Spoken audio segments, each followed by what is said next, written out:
Bom, eu já apresentei o Carlos, falamos um pouco do perfil do Carlos para nós, né, que é um profissional sênior da área de operações, né, Carlos, como é chamada nas grandes empresas, né?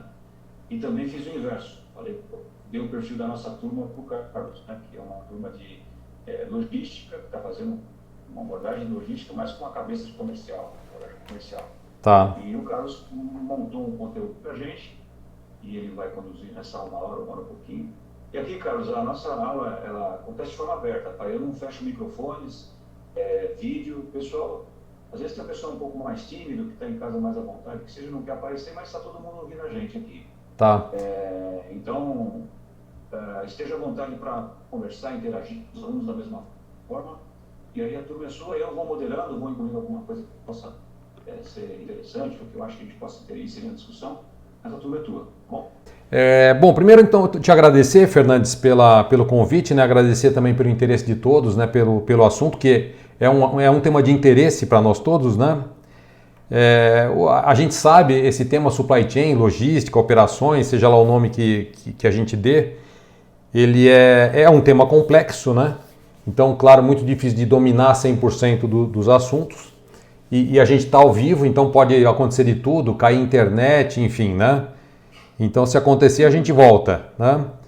E eu procurei trazer uma visão ampla, misturando o conceito, né? Porque tem que trazer conceito, mas também muito da minha vivência no assunto, né? Então vou fazer uma apresentação rápida, se bem que você já foi apresentado pelo Fernandes, né? Falar um pouco da minha carreira e como é que o supply chain apareceu por aqui, o que é a gestão da cadeia de suprimentos, como definir as estratégias. É muito importante também falar um pouco de estágios de evolução, né? Porque nem sempre a empresa sabe aonde ela está, então sempre é bom conhecer, ter a referência de onde ela está na evolução. Pontos de atenção, algumas coisas que eu tô vendo, que eu vejo aí acontecendo, que vale a pena conversar com vocês. Benefícios, a minha visão de futuro disso, né? E aí é uma visão bem particular minha sobre isso e inovação, e uma reflexão final. Então aqui esse resumo sobre mim aí o Fernando já colocou para vocês. O importante aqui é que eu também sou um ex-mackenzista, né? Eu me formei em 86. isso aí. Esse é o ponto importante, o resto é bobagem, né? E eu tenho muito orgulho, né? Eu sou um ex-mackenzista, sou engenheiro mecânico, mas com muito orgulho, realmente muito orgulho do Mackenzie. Aqui a minha carreira e essas imagens são imagens da vida real, né? Aqui no canto superior esquerdo aparece um avião, então a minha primeira formação foi em piloto privado, quando eu entrei no Mackenzie. Então eu cheguei a tirar o brevet provisório, não cheguei a voar, porque naquela época estava difícil. Depois eu trabalhei numa empresa de autopeças, a Sofunge, que fundia exatamente esse bloco, que é um bloco de caminhão Mercedes, né? A Sofunge era do grupo da Mercedes. Depois eu fui para a construção naval e trabalhei nesse barco. Esse barco é do Amir Klin, que é o Paraty 2, um barco de alumínio. Então eu trabalhei no estaleiro que construiu a caldeiraria desse barco. Depois eu trabalhei 7 anos produzindo fibra ótica, então eu conheci o que era a manufatura de alta tecnologia em processos e manutenção de uma fábrica de fibra ótica, que foi uma startup. Descendo aqui do lado esquerdo, esse redondo aqui são imagens da Avon. Eu passei por 12 anos na Avon, na época que ela era a primeira do mercado em venda de cosméticos, né? Ela era maior do que a Natura. Depois tem aqui esses dois CDs. Esse maior aqui é o CD da Hermes, é um CD com 60 mil metros quadrados. Eu trabalhei em um ano nesse CD. Houve um investimento aqui de 40 milhões de reais nessa operação. Depois, esse é o atual CD da Marabras, que eu também atuei com eles. Esse CD, ele é um CD, ele tem mais de 100 mil metros quadrados de área. Ele tem, quer ver, Ele tem 165 mil metros quadrados de área. E a última foto aqui, ela é a foto da fábrica de cosméticos da Rinode, que eu liderei o projeto e a implementação dessa fábrica. Nós implementamos em 9 meses, o projeto e a implementação em 9 meses. E esse microfone aqui também é uma outra formação que eu tenho de locutor. Então, você vê, né, que a carreira ela tem um monte de caminhos, né? Então, você soma tudo isso e aí acaba dando um pouquinho de conhecimento para nós, né?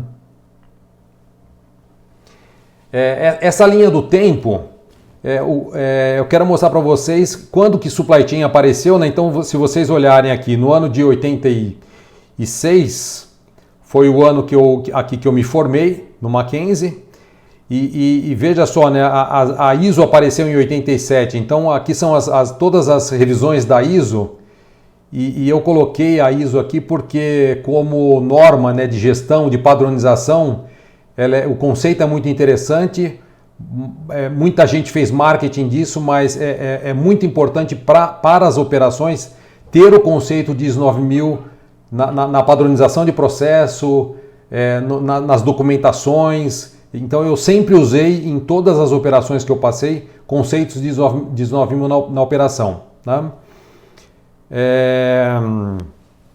Eu, depois da minha formação, eu fiz administração industrial de 94 a 96 e fiz o MBA da FIA aqui de 2001 até 2002 e tem os módulos aqui internacionais, né?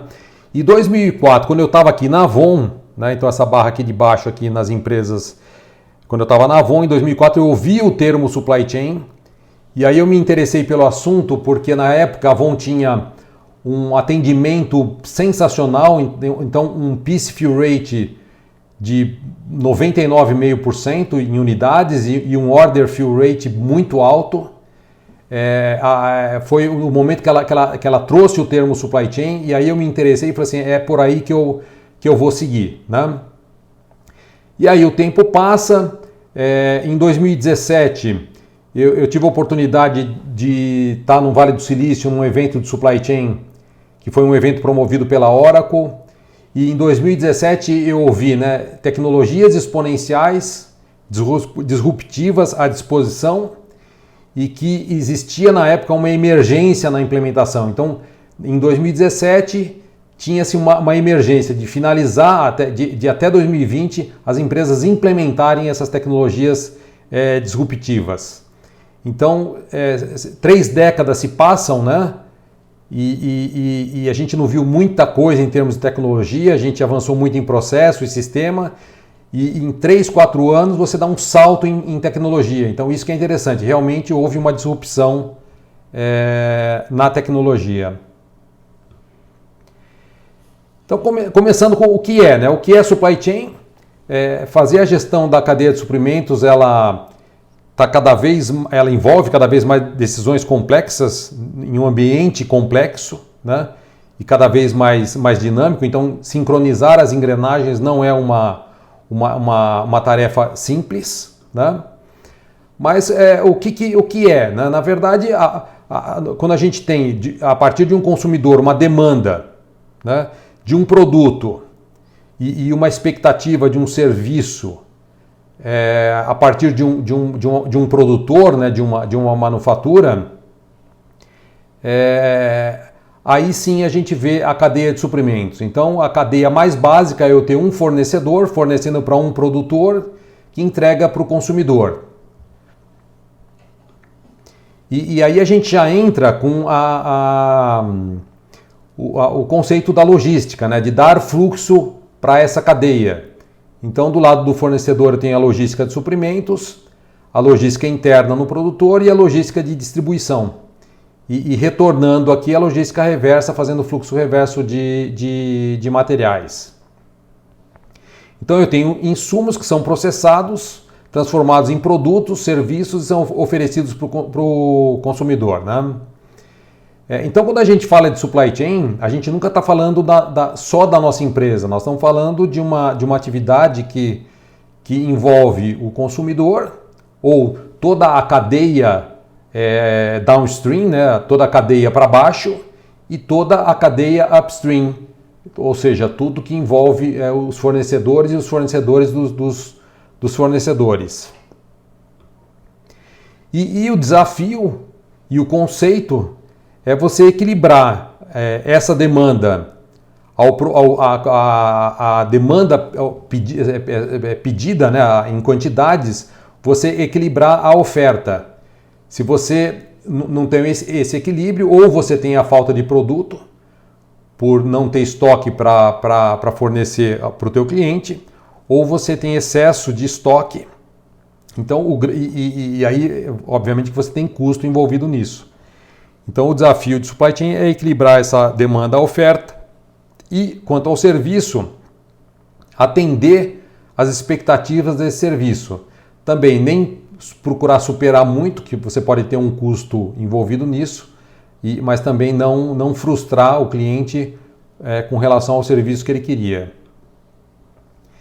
E o desafio do produtor, obviamente, que é diminuir custo, aumentar a eficiência, aumentar a produtividade, e esse equilíbrio de oferta com demanda vai levar a uma maior eficácia da cadeia.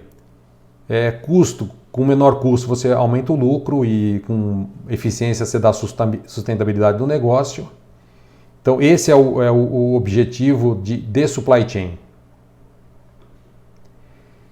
E quando a gente olha para essa cadeia básica, e essa é uma imagem a minha base conceitual ela é baseada na ASCM, né, Association for Supply Chain Management, sempre a minha base conceitual é baseada neles.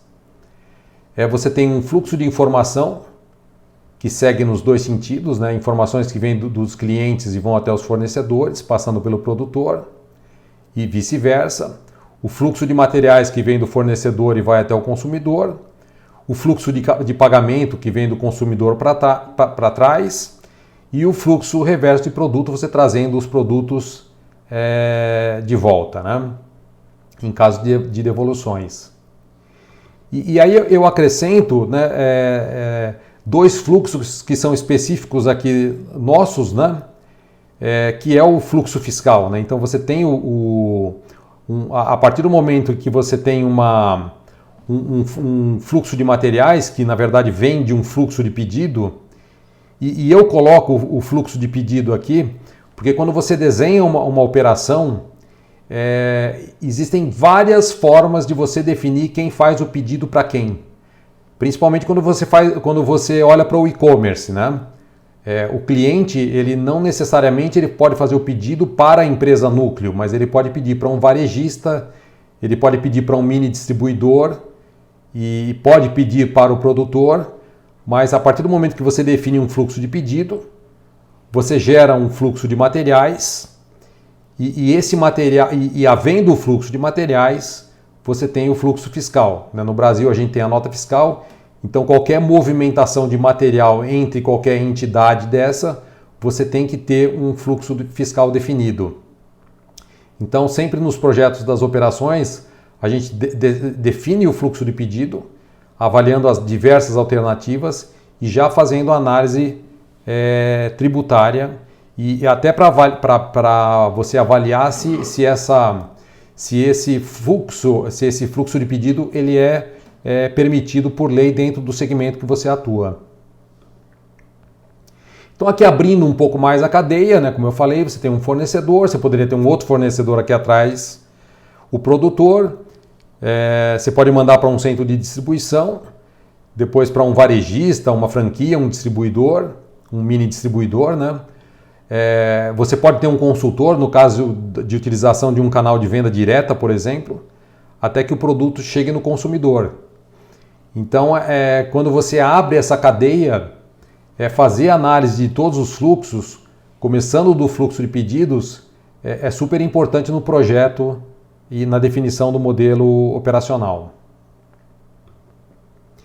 E aí a coisa fica mais complexa, né? Quando a gente vê esse mesmo fluxo do slide anterior, quando a gente abre isso e começa a ver fisicamente que você pode ter, por exemplo, né, uma empresa de bens de consumo, não é muito difícil de você ter de 200 a 300 fornecedores, que fornecem aproximadamente 1.000 itens entre matérias-primas e materiais de embalagem.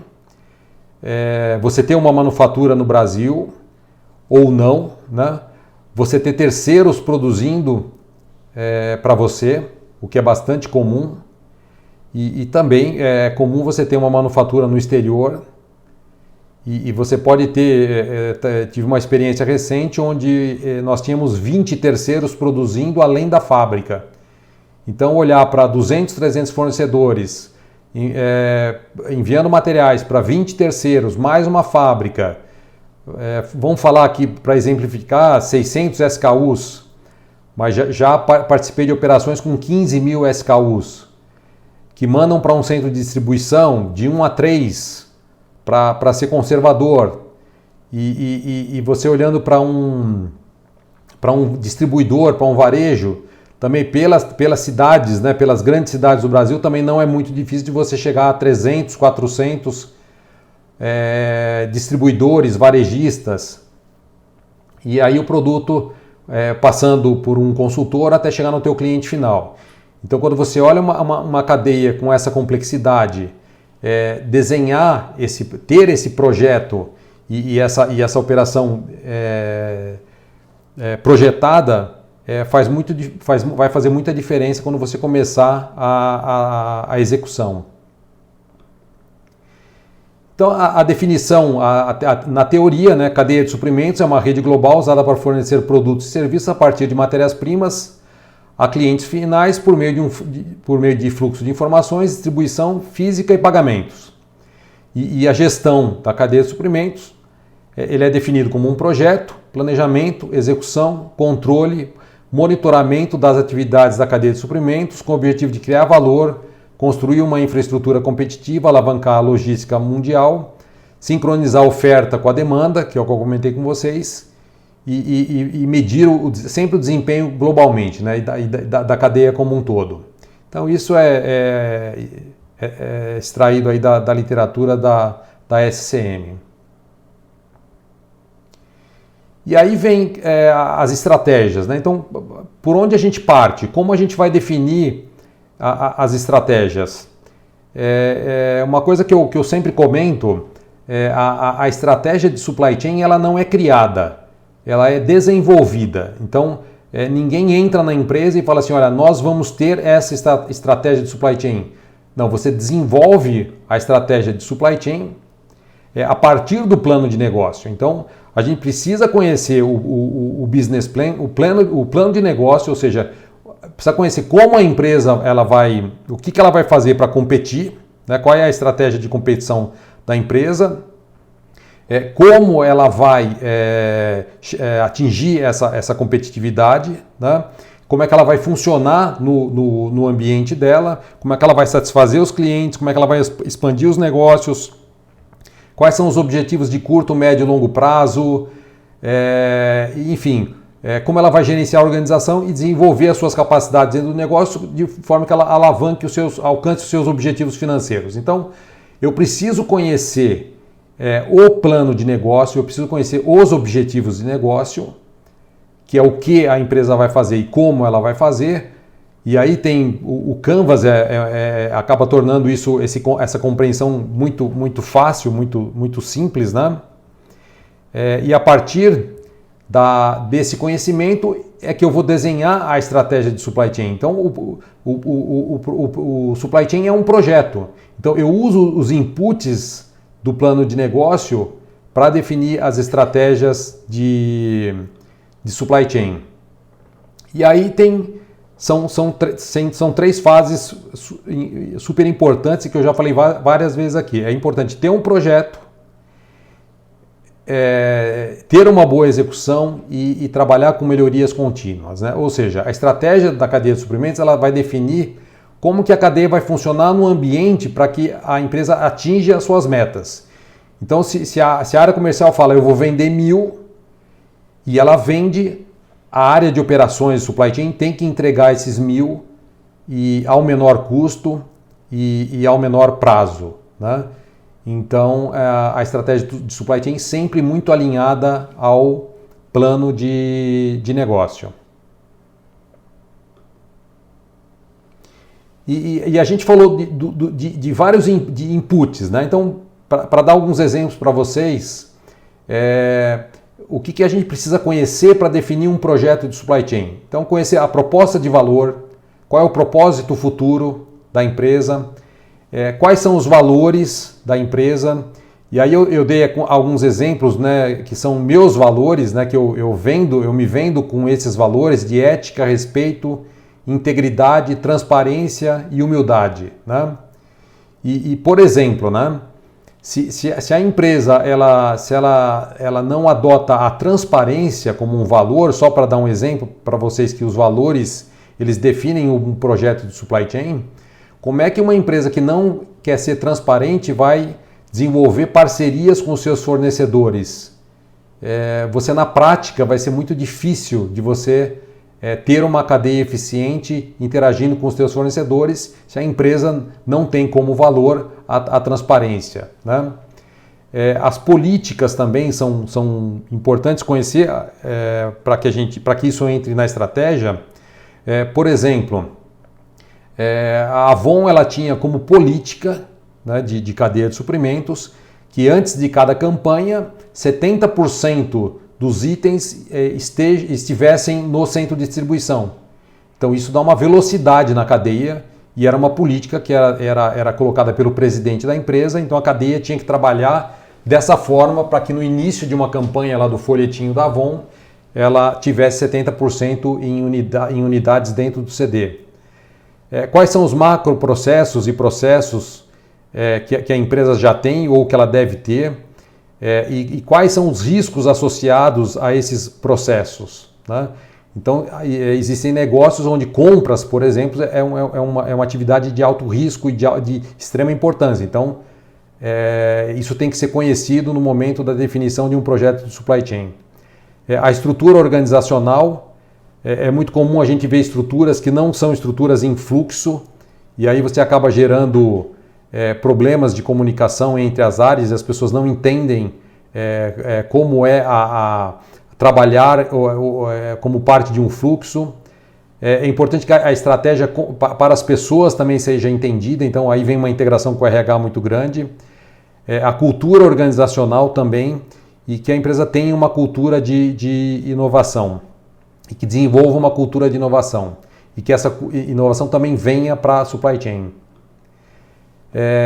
As estratégias de negócio, baixo custo, diferenciação, foco, o modelo operacional, se ele é um modelo empurrado, puxado, né, que é o push system ou o pull system, o serviço ao cliente, né, o nível de serviço, qual é o nível de serviço que nós vamos fazer os nossos cálculos de estoque de segurança. Então, se você define, por exemplo, um nível de serviço de 85%, se você só para vocês entenderem o impacto disso, né, se você sobe para 90%, o teu tamanho de estoque, mais ou menos, ele sobe uns 30%, para subir um nível de serviço de 85% para 90%. As estratégias os canais de vendas, né? Nós vimos com a pandemia a importância de você ter a multicanalidade, e quem não tinha e-commerce e quem não fazia venda por telefone, pelo WhatsApp, teve muito problema durante a pandemia. As atividades com os parceiros, sistemas de atividades que nós vamos desenvolver com os nossos fornecedores e parceiros. Se o modelo operacional ele faz para estocar, se ele faz contra pedido, se você produz contra um projeto, se você produz algo que tenha componentes para que sejam parte de uma montagem, né? Qual é a estratégia de ativos da empresa? Vai ter fábrica, vai ter CD? Existe uma discussão ampla aí, e eu defendo uma linha nessa questão de operador logístico ou não, ou ter o CD, ter a operação própria ou não. Quando eu entrei, vocês estavam falando justamente dos custos de operadores logísticos, né? Quais são as capacidades núcleos da empresa, a estrutura de custos e o modelo de receitas. Então são inputs que vão definir o projeto de supply chain. Então a partir do conhecimento dos inputs nós vamos fazer o projeto, e aí vamos ter planejamento da cadeia de suprimentos e a execução, que envolve a área de compras, a manufatura e a distribuição. E para dar suporte, existe o suporte técnico, né, o technical support, que normalmente estão as áreas de qualidade, manutenção, facilities, então são áreas que dão suporte para as áreas operacionais. E aqui eu coloquei em vermelho uma coisa que para mim é uma verdade absoluta. Eu já vi projetos falhando por não ter uma dessas componentes, né? Então é super importante você ter um bom projeto, você fazer uma implementação com excelência, ter muita disciplina na execução e sempre buscar melhorias contínuas para garantir a sustentabilidade. Se você tem um bom projeto, implementado bem, mas não tem uma execução boa, você vai falhar. Se você não melhorar continuamente, você vai se tornar obsoleto. Se você implementar errado, já vai dar errado de cara. Então, isso, em todas as minhas experiências, a falha de uma dessas 4 componentes levaram ao insucesso de projetos de supply chain. Agora, olhando as estratégias, o projeto, o planejamento e a execução dentro de um cenário de um cenário atual e as tendências atuais. Então, esse círculo amarelo é o ambiente de tendências e cenários que a gente vem observando que estão rodeando o supply chain. Primeiro é o mundo VUCA, né? Eu de 2 anos para cá não teve uma apresentação que eu não ouvisse falar do mundo VUCA, do volátil, incerto, complexo e ambíguo, né? Todo mundo está cansado de ouvir falar isso. A tendência da multicanalidade e a pandemia ela demonstrou que essa tendência ela tem que continuar.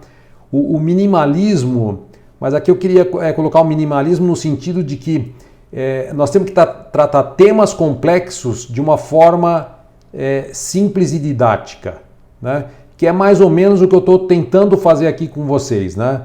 Supply chain é um tema complexo, mas se a gente tratar ele de uma forma didática, de uma forma estruturada, ele se torna simples, fácil de entender e a empresa ela entra nesse movimento e realmente ela evolui na sua cadeia de suprimentos, né? O uso de dados, coisa que há 5 anos atrás a gente não conseguia usar dados e na verdade tudo isso aconteceu com o advento da nuvem, né? Então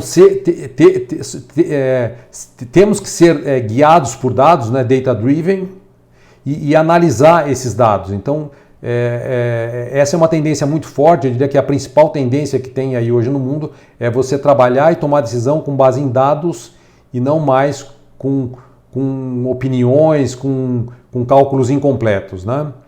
Nós temos um cenário pós-pandemia com muito aprendizado, muita gente falando de inovação, mas também muita gente não entendendo como promover essa inovação. O uso de torres de controle em diversos segmentos, então você olhar através de um painel tudo que você tem que controlar e toda a informação que você está trabalhando, e o storytelling, que aí todo mundo também já conhece. E junto com esse cenário de tendências, tem um ambiente de tecnologia gigantesco, né? E comentando das principais, né, o advento da nuvem, que proporcionou o custo baixo para processar, o investimento inicial muito baixo, e que promoveu você usar dados na quantidade que a gente está utilizando hoje, e que permitiu a inteligência artificial é antiga, né? Mas a gente permitiu, a velocidade de processamento permitiu o uso mais comercial da inteligência artificial e do machine learning, que é o aprendizado que você tem a partir do uso desses dados, né? Internet das coisas, muito usado nas fábricas e em centros de distribuição e distribuição. O 5G que vem aí o ano que vem, que realmente vai mudar, vai ser um novo paradigma de velocidade de internet, né? Pela velocidade de transmissão de dados e pela baixíssima latência que o 5G vai permitir. O uso de biometria, que está bastante usado, a robótica também, ela já não tem mais nenhum mistério de uso de robôs colaborativos em ambientes de qualquer tipo de indústria, blockchain, enfim, e várias outras tecnologias que estão disponíveis no cenário de supply chain. Então, se a gente somar todas essas tendências em amarelo com esse ambiente de tecnologia disponível, a potencialidade que a gente tem de evoluir em supply chain, ela é gigantesca. E a gente tem que aproveitar tudo isso. E o que aconteceu com a tecnologia de 3, 4, 5 anos para cá, né? O que nós tínhamos, né? Nós tínhamos vários segmentos, então tínhamos o segmento farmacêutico, o cosmético, transportes, o segmento da educação, consultoria e o segmento de tecnologia. Então, a tecnologia era mais um segmento de negócio. O que aconteceu é que a tecnologia ela entrou em todos os segmentos. Então, a tecnologia ela faz parte de todos os segmentos de negócio. E o que aconteceu? A concorrência hoje ela é transversal. Então, todos os setores, concorrentes ou não, eles competem em tecnologia, porque a tecnologia está dentro de todos os segmentos de negócio. E quem não adotar tecnologia, principalmente, e é claro, as tecnologias que são aplicáveis aos segmentos de negócio, certamente vão ficar para trás. E aí agora eu vou falar um pouquinho para vocês, que é uma grande dúvida, né, das empresas, e aí aonde eu estou, né, como está a minha cadeia de suprimentos? Então existe na literatura estágios de evolução, e que é super importante ter a referência, né, de onde se está, né? Então, o estágio número 1, que é o estágio inicial, e que eu passei por várias empresas nessa situação, você tem os fornecedores de um lado, os clientes na ponta, e no núcleo da empresa você tem as áreas trabalhando de uma forma independente. Então, áreas de compras trabalhando de forma independente de produção, de finanças, da distribuição, todos isolados de marketing, vendas, aqui o comercial, trocando dados de forma isolada entre as áreas, né? Um fluxo de pagamento ocorre dos clientes para a empresa e o fluxo de produtos ele acontece dos fornecedores para dentro da empresa, mas com essa multiplicidade de disfunções. E as áreas aqui, na verdade, elas são áreas isoladas. Nesse segundo estágio, um pouco mais avançado, você já percebe uma organização em fluxo das áreas, né? Esse é o desenho da literatura, né, da SCM. Eu até desenharia de outra forma aqui, porque dá para melhorar ainda esse fluxo aqui interno, para que as pessoas se enxerguem como fluxo. Mas, enfim, existe uma estrutura organizacional, fluxos de informações já andando de forma melhor entre clientes, fornecedores, dentro da empresa, e já um fluxo reverso de produto. Um terceiro estágio é a empresa do ERP. Então, ela já tem a estrutura organizacional, ela já tem um ERP funcionando. Se você olhar para a parte de operações, então existe um módulo de MRP funcionando bem, e então o estágio 3 é a empresa do ERP, né, com as áreas, todas as áreas trocando informações com esse ERP. E o quarto estágio, né, nós temos a cadeia da empresa formando uma rede com as outras cadeias de fornecedores ou com os clientes. Então, é uma integração da nossa cadeia interna com a cadeia, com os outros elos da rede. E aí é o que a gente chama da empresa estendida. Então, a empresa ela não é só ela, e ela compartilha informações para todos os elos que participam da cadeia. E aí o que a gente quer, a transformação que a gente quer é sair de um cenário atual e chegar no estágio da empresa estendida através de um projeto de supply chain. Então, essa é a transformação de supply chain. buscando a excelência operacional, a indústria 4.0, a era 4.0, né? Esse é o grande objetivo das empresas.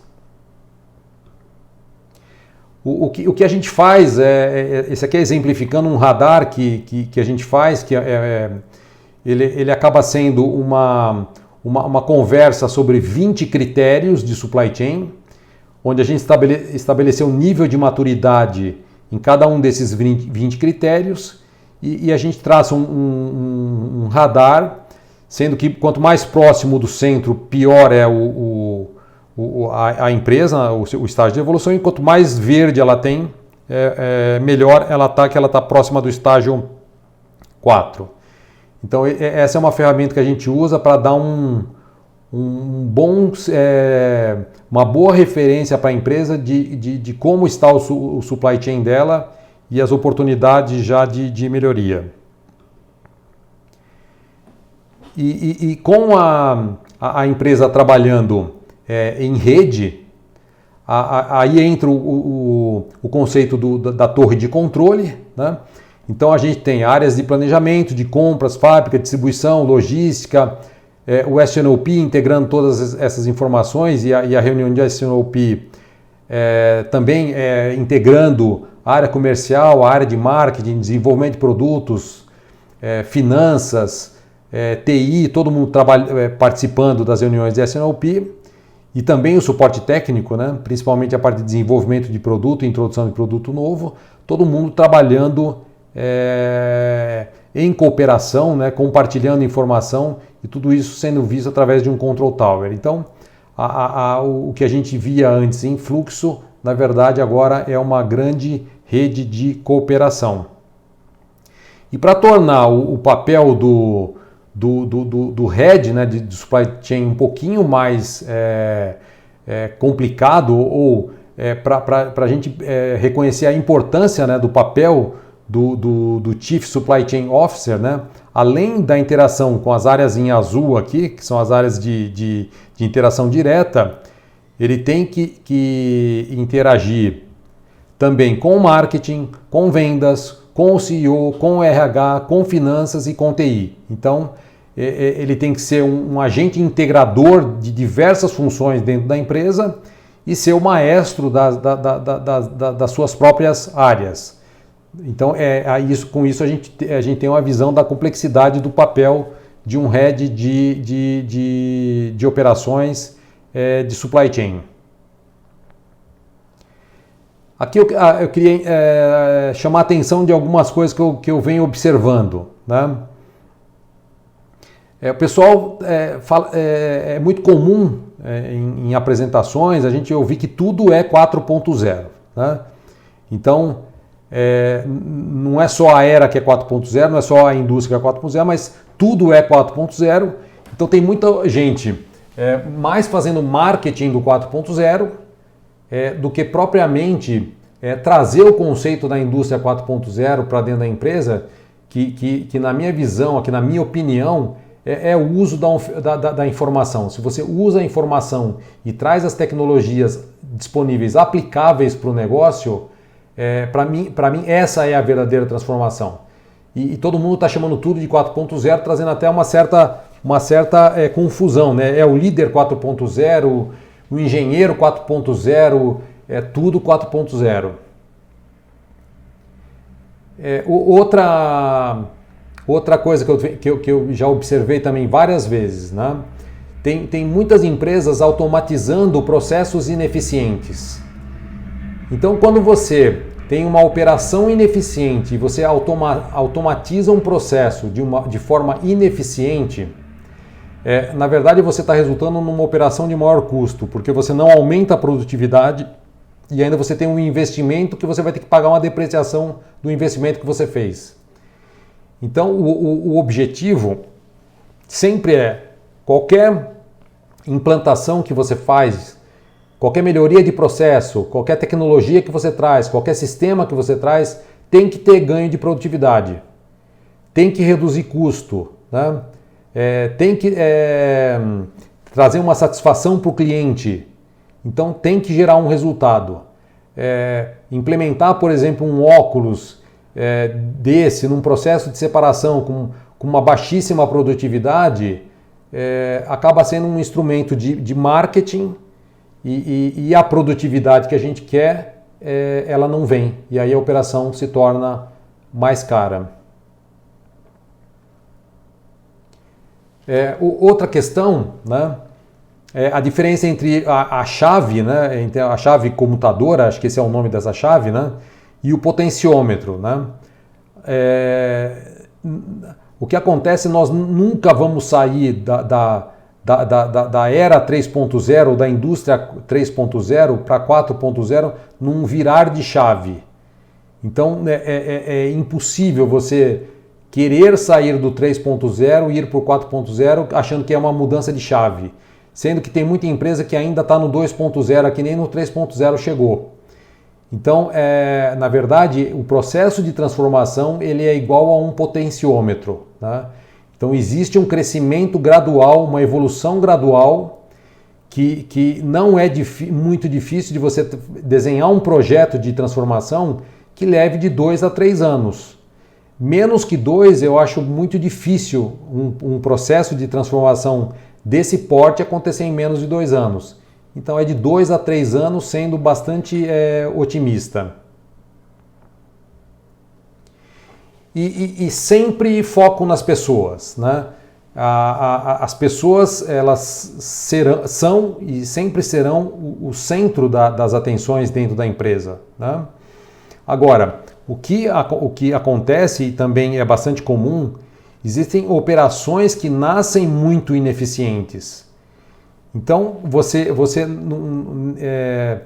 é muito comum de você não precisar de muito esforço para você ganhar produtividade e aí você tem uma redução de pessoas, mas não é porque a tecnologia ou o sistema está tirando o trabalho da pessoa. É que ela começou num nível de ineficiência que jamais deveria ter sido, deveria ter começado desta forma. Né? E a outra questão também dos robôs, né? Os robôs eles vão fazer o trabalho que as empresas nunca deveriam estar fazendo. Então, trabalhos repetitivos, né? Trabalhos ineficientes, os robôs eles vêm para substituir o ser humano, para que o ser humano atue em funções mais refinadas, que é, por exemplo, a programação desses robôs, a manutenção desses robôs, né? Pessoas que trabalhem nos projetos de implementação desses robôs. Né? E a inteligência artificial, ela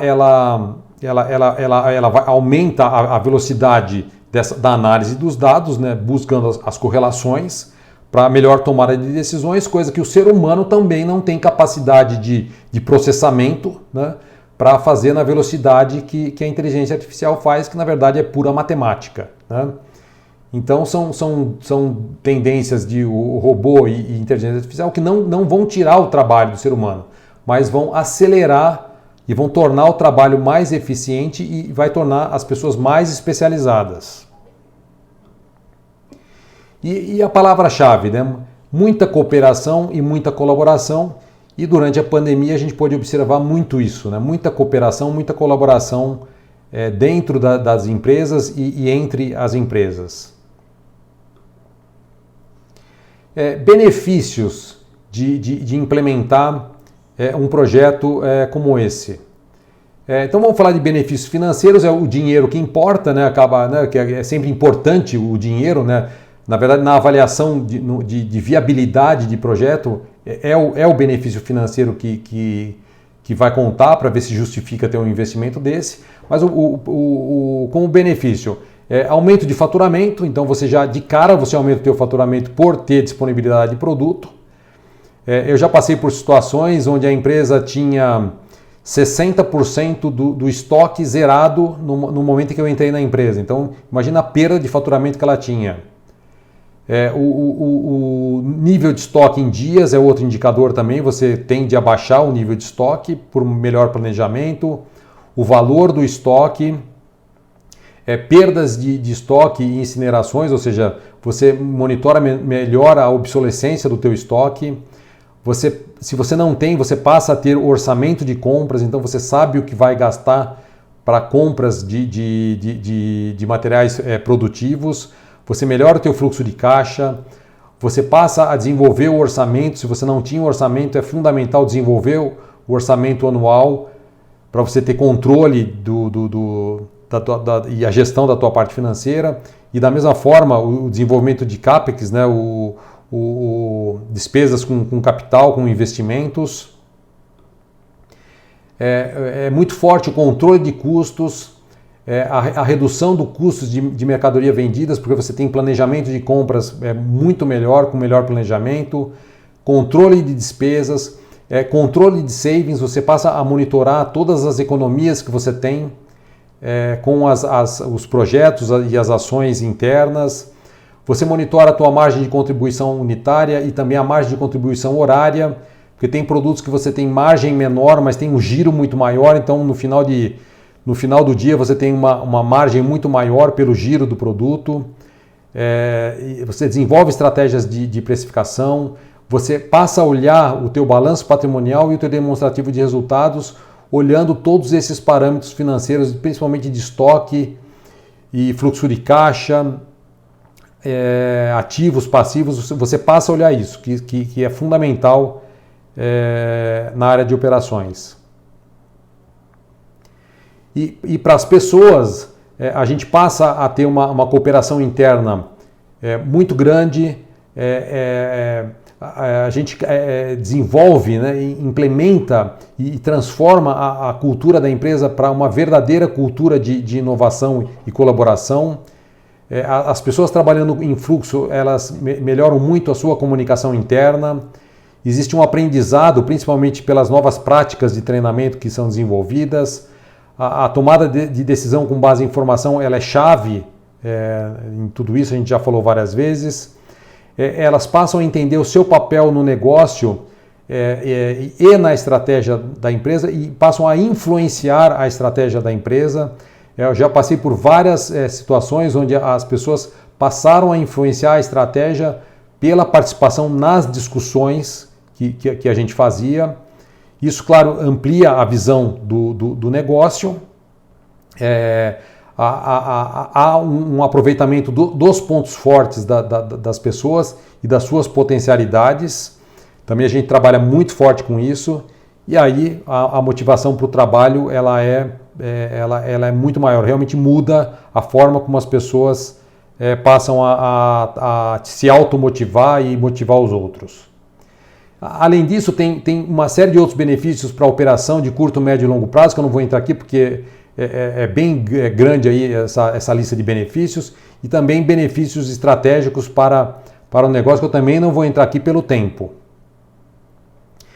Então, esses fatores, né, que a gente falou, tudo isso sempre é muito questionado, né, dentro da empresa. Então, a pressão é enorme por perdas, os prazos, a produtividade, os custos, o estoque. Então, esses temas são temas de muita discussão dentro da empresa, e o profissional de operações de supply chain, ele é muito questionado por todos esses fatores aí que afetam o resultado. Aqui eu queria passar para vocês um pouco da minha visão, o que eu acho sobre o futuro próximo, o que eu acho que vai ser inovação para as empresas, né?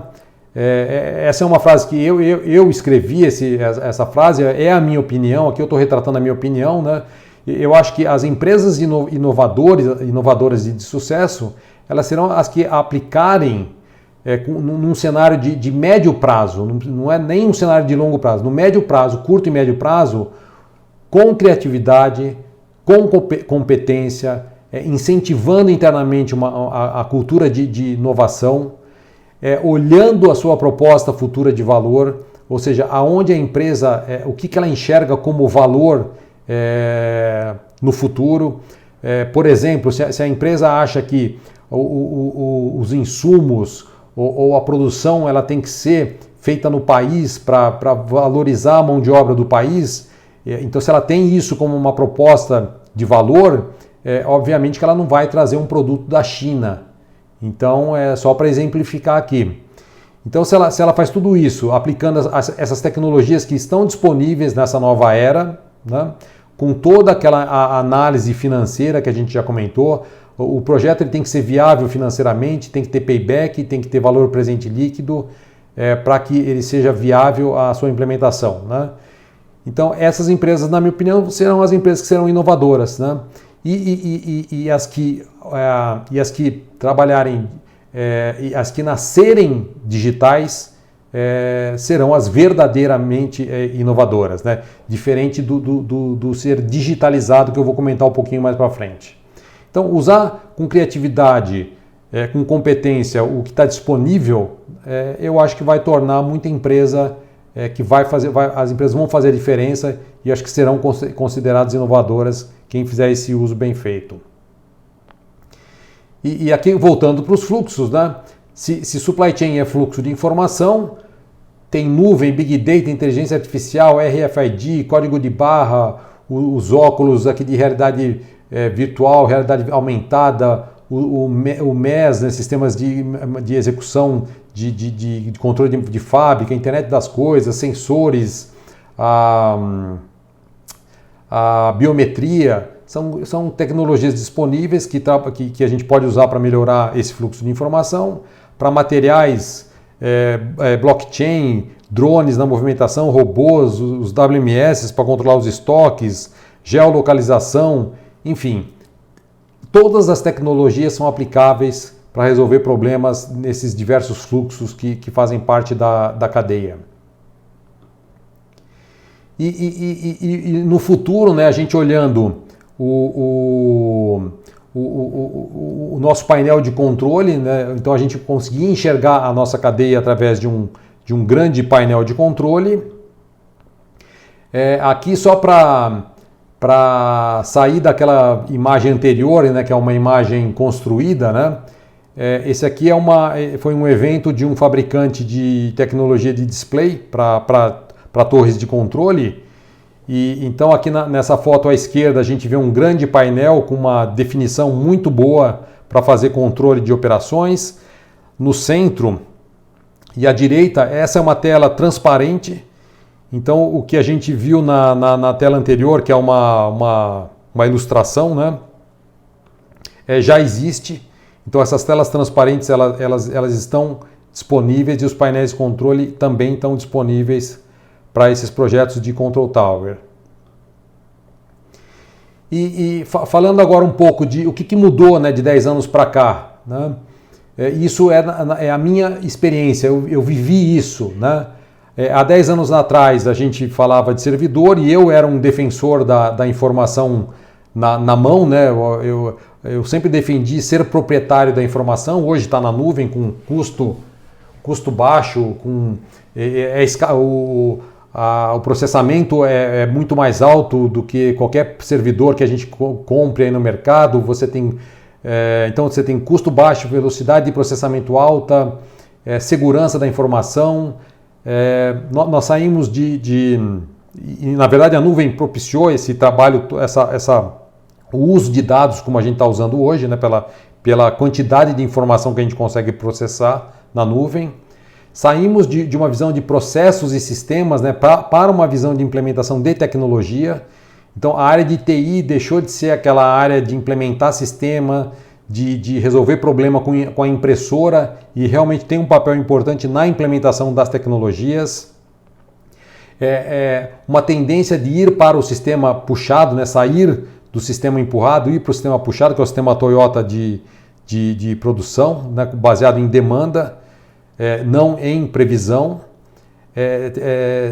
A tendência de sermos guiados por dados, né, sermos data-driven, usar os canais de vendas, usar os multicanais. Então a empresa tem que ser varejo, venda direta, e-commerce, tem que vender pelo WhatsApp, enfim, tem que usar de todos os canais.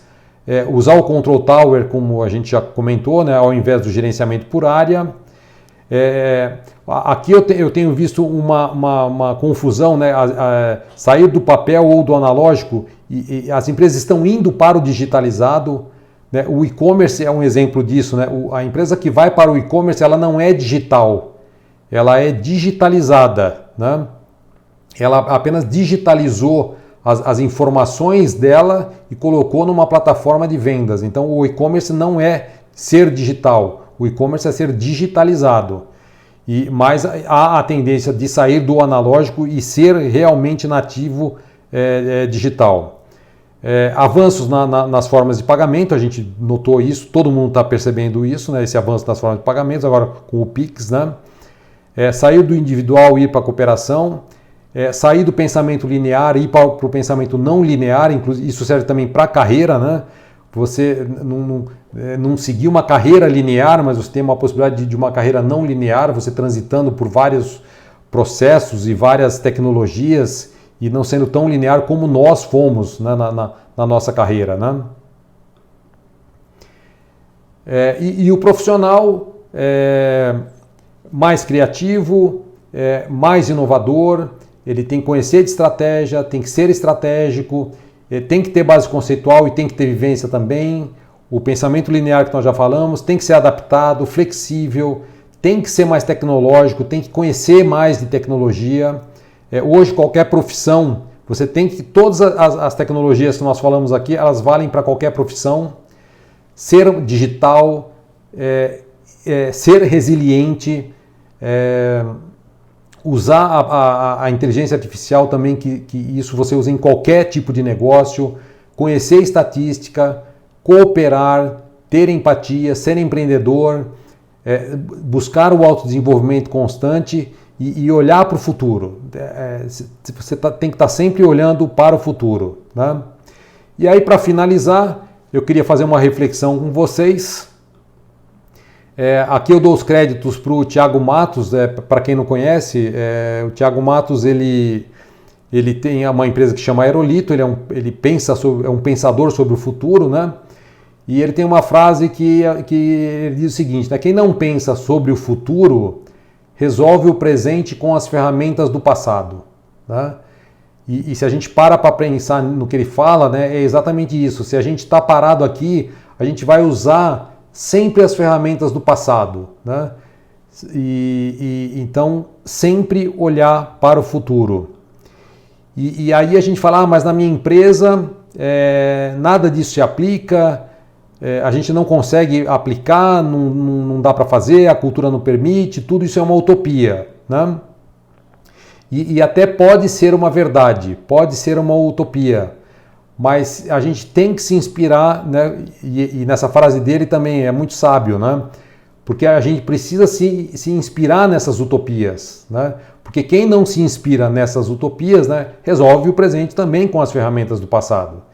Então a gente tem que, o que parece ser impossível no ambiente que a gente trabalha, a gente tem que tornar possível e sempre olhando para o futuro e fazendo com que as pessoas olhem para o futuro. E para fechar, essa frase do Alvin Toffler, eu acho que diz muito também de quem vai ter sucesso daqui para frente, né? Então ele fala que o analfabeto do século XXI não vai ser aquele que não sabe ler ou escrever, mas vai ser aquele que não sabe aprender, desaprender e reaprender. Então, se a gente está sempre nesse processo de desaprender, aprender de novo, desaprender, quem exercita isso certamente vai estar preparado para o futuro. Então, a gente precisa exercitar isso, né? Nesse comparativo que eu fiz dos últimos 10 anos, né, as soluções de 10 anos atrás, elas não são as mesmas soluções que a gente dá para resolver problema agora em 2020. O conceito pode ser o mesmo, mas a forma de resolver, ela muda. Então a gente precisa estar sempre aprendendo novas formas de resolver problemas, né? Então é isso, eu fecho com essa reflexão do Alvin Toffler. E aqui então vocês podem me encontrar aqui pelo WhatsApp, por e-mail, tá aí o meu perfil do LinkedIn também, que vocês podem bater a câmera aí nesse QR Code também, que vocês vão para o meu perfil. Eu tenho um canal no YouTube também que chama Supply Chain Aid, que eu gostaria muito que vocês se inscrevessem, curtissem, comentassem, compartilhassem para ajudar a gente lá no canal. No Instagram a gente está com o Instagram da consultoria que eu tenho, que é a SEC Consulting. E o site é secconsulting.me ou seccompany.com. Então aí vocês podem me encontrar de todas as formas. E encerramos por aqui, aí, pontualmente aí em 1 hora. E agora, se vocês tiverem perguntas e se eu conseguir responder, a gente abre aí para o diálogo aí, Fernandes. Se teve alguma complicação com o departamento de venda, algum atrito? Sim. Como é que é teu nome? Patrícia. Viu, Patrícia? É muito comum situações de conflito com a área de vendas. E aí tem duas situações que acontecem com muita frequência, né? Quando você não oferece o nível de serviço que você fala que vai oferecer, é uma situação de conflito muito grande. Ou seja, o pessoal de vendas está vendendo e você não está entregando. Então tem uma situação, e isso é muito comum, né? E uma outra situação também de difícil de resolver é que nas reuniões de S&OP, né, de Sales and Operations Planning, né, que é a reunião que você integra a área de comercial com as áreas operacionais, a cadeia ela tem que ser movida através de um número que seja um consenso. Então é muito comum a área de vendas, a área comercial, não querer se comprometer com um número. Então esse é um problema, porque você tem uma área de demanda que pode estar com a área comercial ou pode estar com a área de operações. Eu já passei pelas duas situações, né? Na discussão do S&OP, você percebe muita dificuldade da área comercial em querer assumir um número de vendas. E na verdade, para startar a cadeia, você tem que fechar um número, porque todo mundo quer conhecer um número, né? A área financeira quer conhecer o número, todo mundo quer conhecer. Então, agora, como é que eu lidei com essas situações, né? Quando você tem um problema de serviço, por isso que eu sempre defendo um bom projeto de supply chain, que envolve, por exemplo, a área de distribuição. Na verdade, envolve o planejamento do que você vai fazer, quanto você vai produzir e a área de distribuição. Então, se você tem um bom projeto operacional, normalmente você consegue resolver boa parte do problema e o problema acaba sendo uma exceção. E a exceção, você informa a área de vendas que há uma exceção. Então isso minimiza muito esse conflito de serviço, né? E quando o projeto ele é bom também e você olha o teu futuro no médio prazo, você faz com que a área de operações não seja o gargalo do negócio. Então, por onde eu passei, né, eu sempre quis que a área de operações não fosse o gargalo da área de negócio. E aí você minimiza muito o problema. E na questão do alinhamento do número, né, se você tem, por exemplo, uma área de demanda, independente de estar com o comercial ou com a área de operações, desenvolver também boa metodologia de previsão de demanda para também você minimizar esse problema. E sempre trabalhar com o número estatístico. Então, o cálculo estatístico, né, diferente do que as pessoas acham, que o cálculo estatístico é um cálculo impreciso, não, o cálculo estatístico ele é um cálculo exato. Né? Ele é um cálculo exato, você só tem a questão me fugiu agora o termo, né? Mas o quanto ele é confiável ou não, né? O cálculo estatístico, né? Ele é o nível de, como é que chama? O nível de confiança, né? Ele tem um nível de confiança, mas dentro do nível de confiança ele é exato. Então a melhor forma de resolver o conflito é tendo argumentação técnica e bons projetos. Legal, obrigada, Carlos. Imagina. O Augusto está com a mão levantada, quer fazer uma pergunta para a gente? Vamos, Augusto. Boa noite, tudo bom? Bem, você? Nós somos um grupo bem heterogêneo aqui. Temos pessoas que já estão no mercado há bastante tempo e tem pessoas que estão entrando. Ambos estamos trabalhando e aperfeiçoando para ser gestores. Uma coisa até que quando passou a foto ali dos painéis do Control Tower, alguém comentou, que legal o painel. Isso é uma coisa que me dói muito, porque uma das coisas que eu vejo é consultorias querendo vender Control Tower para as empresas e vendem um painel bonito. Mas, na verdade, Control Tower é muito mais do que oferecer um painel bonito e um bando de gráficos para nós, gestores. Nós, gestores de vendas em desenvolvimento, quais são os pontos críticos que a gente deve avaliar quando uma consultora nos vender projetos de SCM ou de Control Tower? O que nós, como gestores, temos que questionar para o consultor? Porque oferecer é fácil, mas nem todo SCM vai se encaixar na nossa necessidade. Aí eu volto para aquele slide, né, que o supply chain, aquela frase que eu coloquei, né, você não cria o supply chain, você desenvolve.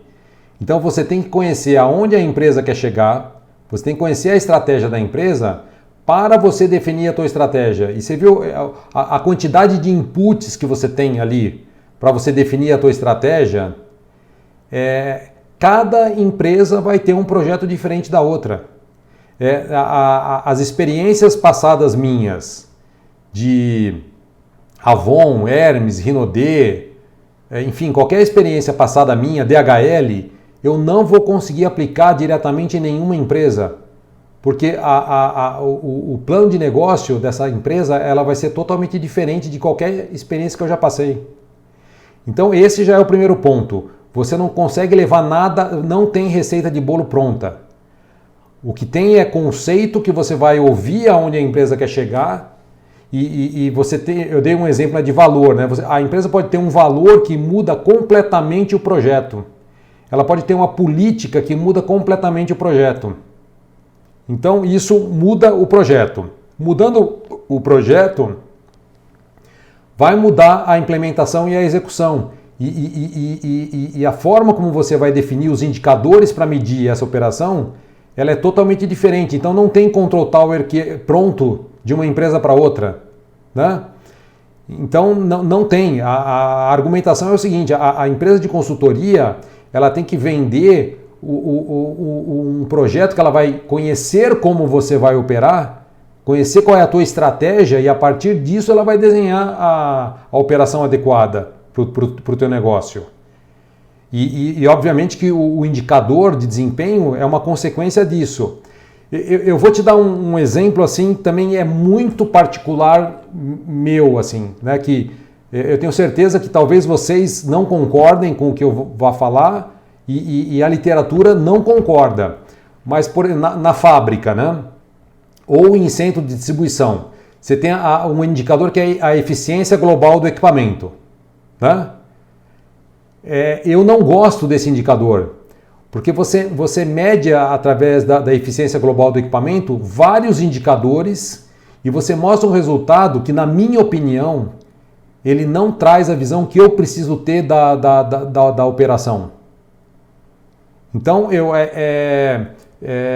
vou te dar um exemplo para ficar claro para você. Quando eu fui responsável pela operação de distribuição da Avon, durante 5 anos, o que eu media lá? Eu media a produtividade individual, então eu queria saber o quanto que cada separador tinha, qual era a produtividade em itens homem-hora por separador, e eu media a eficiência em tempo, então eu tinha do meu tempo total trabalhado, quantos % eu aproveitava desse tempo trabalhado. Então, né, do teu tempo total 100%, Na primeira medição que eu fiz, eu tinha um aproveitamento de 90%. E trabalhando muito, eu cheguei a 98%. Então, eu sabendo o tempo trabalhado mais a produtividade individual, é um indicador limpo de produtividade. E eu não misturo com outros números de produtividade, de eficiência, e que tornam o indicador, na minha opinião, não é um indicador limpo. E na fábrica, a eficiência global de equipamento, para mim, é um indicador que não me ajuda. Porque eu quero saber quanto a máquina produziu em itens por hora, e eu quero saber quanto aquela máquina ficou produzindo dentro daquela hora. Isso, para mim, é o mais importante. Entendeu? Então, o Control Tower não tem a receita certa. Você tem que definir os indicadores que você quer ver, olhando a tua cadeia toda, que é totalmente diferente da cadeia do teu concorrente e do modelo operacional que você adotou. Você tem que olhar a tua cadeia, os indicadores para a tua cadeia, da forma como você quer enxergar e que você se sente confortável para tomar decisão. Para falar assim, olha, eu estou indo bem ou não estou indo bem. Não sei se eu te ajudei, mas exatamente tipo isso que eu penso, porque, por exemplo, muitas empresas hoje pensam no Control Tower e já pensam numa terceirização do Control Tower. Porque já que é uma coisa complexa, envolve muitos indicadores, eles procuram um outro prestador de serviço que vai aplicar um Control Tower dentro da sua indústria, da sua empresa. Não acha que esse Control Tower aplicado por uma terceira empresa já não prejudica, inclusive, esses indicadores? Porque são indicadores que vêm pronto, tipo, vamos aplicar o indicador de performance, a eficiência, na verdade, não é o que vai precisar para aquela empresa ali. As empresas não perdem um pouco com a terceirização desses processos quando tratam de SCM? Eu não terceirizaria. Né? Eu não terceirizaria e eu questiono as empresas quando elas... Quando você não trata a tua cadeia de suprimentos como estratégica, eu questiono isso. Porque como é que algo que garante que o teu produto chegue no teu cliente, como é que você pode tratar isso como não estratégico? Né? Então, eu não concordo, a cadeia de suprimentos, né, a área de operações, a área de logística, ela é estratégica, porque se a empresa tem como objetivo entregar 1000 unidades para o teu cliente num determinado prazo, quem vai fazer isso acontecer é a tua área de cadeia de suprimentos. Então, ela é de extrema importância estratégica. E obviamente que as componentes, e a Control Tower é um componente dessa estratégia, e eu jamais terceirizaria um Control Tower. Né? Como é que um terceiro vai conhecer o teu modelo operacional, toda a tua dinâmica interna, né? Para que você tome decisão? Quer dizer, para mim vai ser um fracasso, né? Você terceirizar isso. Eu não terceirizaria. Perguntas? Tem alguém sinalizando aqui no chat comigo? Eu tenho uma última minha, Carlos. Você falou de uma porção de coisas aqui 4.0, né? E disruptivo. O que aconteceu? O que tem de fato disruptivo em logística e cadeia de suprimentos, né? Que também é um termo bastante banalizado, né? Você mesmo falou de RH, todo mundo fala que faz, né? E aí você vem para Christensen, né? Que é um cara de referência em disruptivo, que diz que somente todos os negócios são disruptivos. Então, o que é de fato disruptivo nesse segmento, nesse nosso segmento, nesse universo de logística e supply chain? Na minha opinião, Fernandes, a partir do advento da nuvem, né, e do baixo custo, da velocidade de processamento que ela permitiu que acontecesse, a gente trabalhar por informação, você tomar decisão com base em informação. Essa é a grande mudança, eu acho que no negócio. Né? Há 10 anos atrás, você jamais poderia tratar a informação da forma como se trata hoje. Hoje você não tem mais barreira, né, para você tratar com a informação. Você consegue capturar a informação na quantidade que você quer, na qualidade que você quer. Você tem a inteligência artificial que trata essas correlações, né? Porque a inteligência artificial é matemática pura, você enxerga todas as correlações que você tem e você enxergando as correlações das informações que você tem, você toma uma decisão. Né? Então, para mim, disruptivo é você tomar decisão com base em informação. Você sair daquele modelo empurrado e ter condição de fazer o modelo puxado com base em informação. Né? Todo mundo, a gente aprendeu sistema Toyota de produção, o Lean Manufacturing, né? Lá pelos anos 2000 e alguma coisa, né? Mas trabalhar com a informação no volume que a gente tem para criar um sistema puxado também não era tão simples assim, né? Então, para mim, a grande transformação é o uso da informação. E outras tecnologias, elas trabalham com a informação. Né? Mesmo a robótica, né? A robótica existe. Eu estudei robótica no Mackenzie. Né? O que mudou é que hoje o robô custa barato. Né?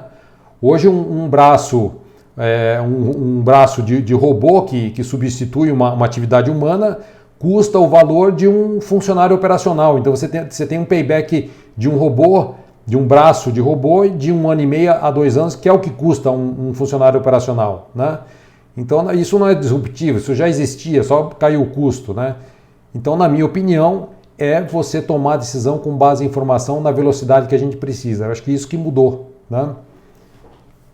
Na minha opinião. Sim, sim. Alguma questão que vocês queiram colocar, por favor? Estejam à vontade, né? Caso não, a gente caminha para o encerramento, né? Faço aí as considerações finais aí, por favor. Eu tenho uma questão, Carlos. Eu chamo Rafael. Claro. Já queria parabenizar a sua palestra, foi ótima. Muito, como você falou, foi bem minimalista, né? Você conseguiu adensar um conteúdo gigantesco em alguns minutos. Bom, a minha pergunta é assim, montar um projeto de supply chain, você teria algum limitante em questão de tamanho de empresa, em questão de recursos de pessoas e financeiro, ou não? Você consegue adaptar a supply chain para qualquer tipo de empresa, qualquer tipo de atividade de empresa? Assim, teria algum limitante, né, para você construir um projeto ou não? Não tem, viu, Rafael? Hoje eu estou sendo o mentor de uma, veja só, né, uma indústria cosmética de 38 anos, que estava assim, o dono da empresa estava deixando a empresa desaparecer, né? Então, eu soube dessa empresa, o filho desse dono, ele é um amigo meu, o faturamento estava chegando muito próximo de zero, era uma empresa que ela não fatura 10 mil reais por mês, para você ter uma ideia, né? E nós estamos retomando essa empresa você vê, uma empresa que eu posso chamar de uma startup, né? Ela não é startup porque ela tem 38 anos, mas é uma empresa de um porte de uma startup, né? Só que nós estamos desenhando o modelo operacional ideal para uma empresa de cosméticos no Brasil. E uma coisa que eu falo para eles, não importa o teu tamanho, o que importa é o teu pensamento. Você pode ser pequeno, mas você tem que pensar como uma empresa grande. Se você desenha um processo olhando o porte de uma empresa grande, mesmo sendo pequeno, você parte de um bom projeto, né? Que é o que eu falei várias vezes aqui, né? Tenha um bom projeto, implemente bem e execute bem. Então não tem limitação. A empresa pequena, ela tem que começar no caminho certo, claro, com todas as limitações de investimento que existem, né? Isso, claro que isso é uma barreira, mas você tem que partir de um bom projeto, né? A empresa média, ela não pode continuar operando com as ineficiências que ela tem, Porque se ela operar com ineficiências que ela tem, quando ela se torna grande, a ineficiência se torna exponencial e aí essa ineficiência ela vai ter um impacto financeiro. Por isso que eu mostrei para vocês os benefícios financeiros. Então, na média, isso é muito importante, você crescer de forma ineficiente. E as grandes, aí você já vai para saving, né?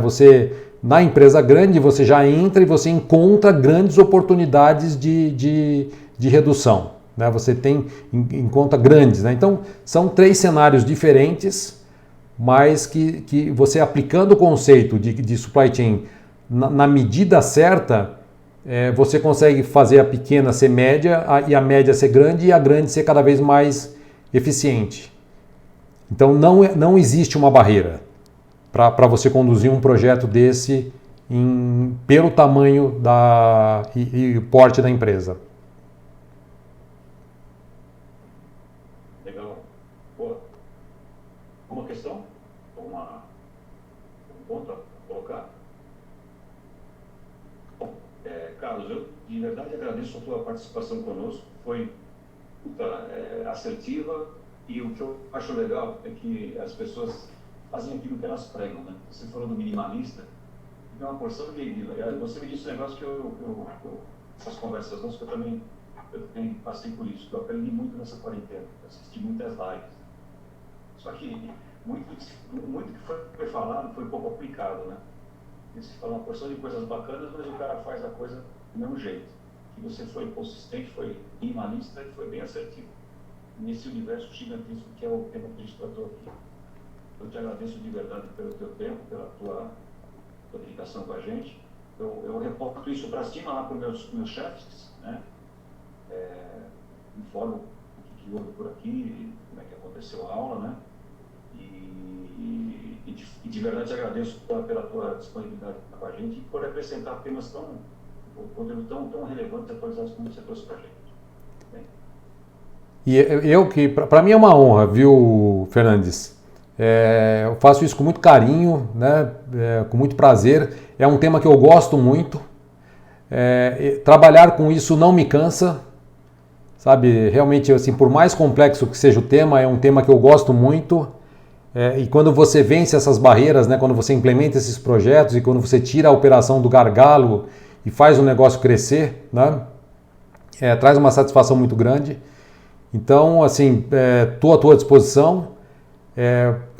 Então fiz com o maior carinho para vocês todos, né, esse bate-papo e fico à disposição, né, o que vocês precisarem, eu estou à disposição. Depois eu te mando então todas as minhas informações para você compartilhar com o pessoal, porque eu não quis ficar perdendo tempo aqui para botar no chat aqui as informações, eu mando para você e fico à disposição. E desejo aí um bom curso para o pessoal, um excelente final de ano, né, que vocês tenham realmente um final de 2020 muito bom e que 2021 seja melhor para todo mundo. E eu acho que eu vejo um cenário muito bom aí pela frente. Eu acho que a pandemia atrapalhou um pouco, mas a gente aprendeu muito com ela, né? Eu tô também como você, né? Tô aprendendo muito com a pandemia, né? Com a oportunidade que a gente teve de aprender um monte de coisa, até pelo caminho que se encurtou, né? Entre as pessoas com a pandemia, né? Então também estou muito feliz e fico à disposição de vocês, tá? Então um abraço para todos vocês. E eu que agradeço pela paciência de vocês. Não, foi bem, passou depressa. Aquela coisa de foco do tempo, então sinal que tinha desenvolveu super bem. Aí tem muitas mensagens no chat de agradecimento, que valeu, etc. Então tem um pouco do reflexo de opinião da gente aqui. Eu estou vendo o pessoal aqui. Mas amanhã de manhã você passa meus contatos, eu passo aqui pra gente nos nossos grupos, o pessoal te acessa, enfim. Como acho que o Augusto é um dos caras de maturidade mais alta aqui do grupo, tem gente em vários níveis, né? Então a gente notifica para todo mundo e tem o pessoal te acessa e tira dúvidas específicas, tá bom? Tá bom então. Prazer ter você aqui com a gente. Vamos tomar um cafezinho, gente, 5 minutos. Obrigado, gente. Tchau, tchau. Até mais.